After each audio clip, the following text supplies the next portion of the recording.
I blew past the sign like it wasn't even there. It was all my fault. We were laughing hysterically at some stupid joke and I wasn't paying attention. We were always laughing and touching as newlyweds do. Our love burned like a brilliant new star in the heavens, shining out into the lonely cosmic abyss for all to see. But I was laughing too hard and I didn't see it. I didn't see the fucking stop sign coming and wham! The impact knocked us clear out of the intersection and onto the sidewalk. The truck hit the passenger side, her side.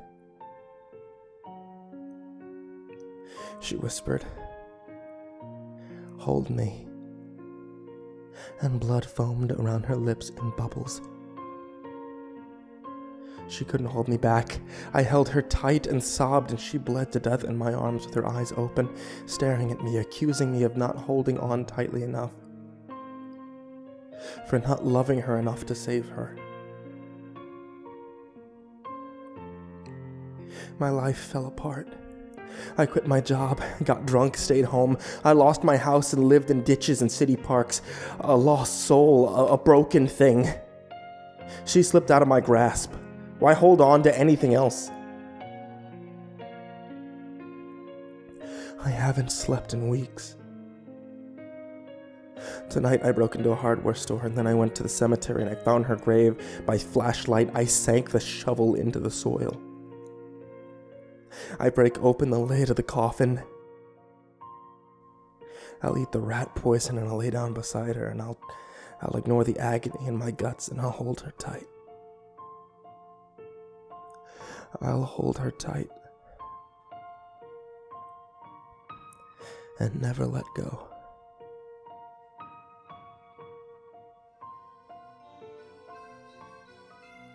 The man in the county sanitation truck grinned broadly at young Jimmy and said, "Now you keep watch here, young feller, and make sure that I don't fall down while I'm doing my work up there on the water tower.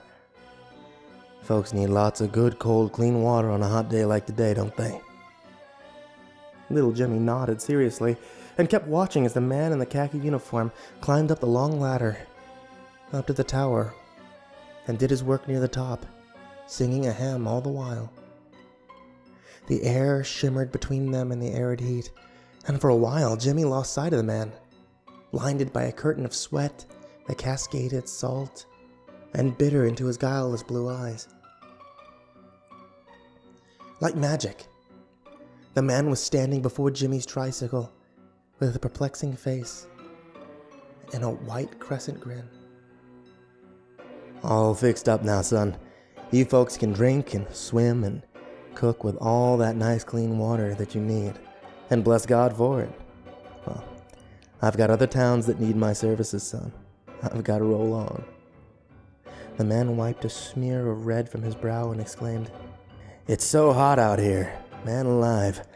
Why don't you pedal on home and jump around in the sprinkler, boy? Go on now, and God bless." The man jumped in the truck, and he zoomed away.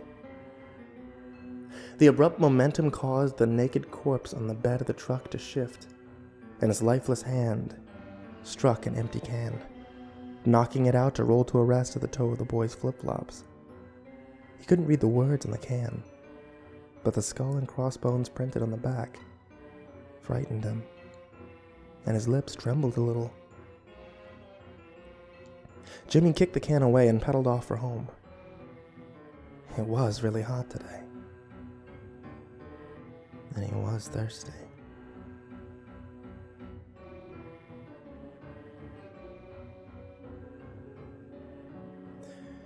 You're afraid of opening doors. Everyone who's close to you knows that, but it's no big deal. It's just a little personality glitch, right? You've never told anyone why. The reason is this. One night, when you were around 5 or 6, you woke up to the muffled sounds of distress coming from Mommy and Daddy's bedroom. Concerned that one was hurt, you opened the door, and you saw that your Mommy and Daddy were pinned down to the bed. She was cutting Daddy's cheek off with a shard of glass. His underwear were stuffed into his mouth, and his nose was missing. The bed was dark and wet, with pools of blood. Mommy looked back at you over her shoulder, and she had the vulpine face of a monster. You closed the door and went back in bed in a state of shock. Within minutes, you slipped into unconsciousness. In the morning, Daddy came to wake you up, and he was fine. Mommy wasn't a monster anymore. It had only been a nightmare. But the damage was done. Your phobia had been born. Recently, you started seeing a psychiatrist. You've made some progress, and you're both very optimistic. You've arrived for today's appointment a bit too early. It's fine. You'll just wait in the reception room for a while. The chairs are all empty, and the receptionist isn't behind the desk. You call out the doctor's name. There's no answer. Feeling uneasy now, you start towards his office, then stop dead in your tracks. You start to tremble. There are muffled sounds of distress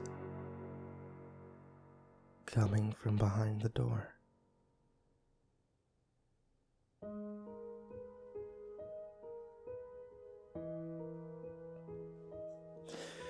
As a man who always collects bits and straggles of strange and forgotten lore, I sometimes like to tell this tale to late-night visitors as we dive into our cups and get drunk far into the evening. It comes strange from the yellowed, rumpled pages of an old diary that I found whilst perusing the contents of a deceased old tycoon's manor and estate. There were many, many strange entries in that journal, but this one in particular strummed the primal grating chord of fear in my heart, and I will never forget it. It was dated July 9th, 1927, and it read, I recently attended what could only be described as a wake-in-waiting for an elderly gent with whom I have had a passing acquaintance for some years now. I was invited to his summer estate by telegram, under pretense that a number of people in his circle of friends were to come and enjoy a week-long retreat of bonfires, boating, and good cheer. Instead, we were treated to the horrors of an old man in his last stages of wasting disease, a hollow-eyed skeletal madman ranting that his young wife was, in fact, the familiar of a demon to which he had sold his soul many years before. We were there, he informed us, to make sure that she didn't perpetrate any violence to his person, with the intent of speeding his death. Now, his pretty young wife was Asiatic in appearance, and could speak not a single word of English. She gazed sorrowfully down from her husband's bedside the whole 5 days that it took for him to die. The old man begged his guests to take turns at a 24-hour watch, and not knowing what else to do, we obliged him. It was during my watch when he began to rattle his last few breaths, and I called to the others to rouse themselves from sleep and join me. Our host's eyes were wild with fear. He clawed feebly at the doctor's sleeves as he died, clutching at them as if to hold on and not be dragged away. Unmoving, his wife watched it all. We all bowed our heads in silence to his demise, except for a maid, who was present in the room and blind since birth.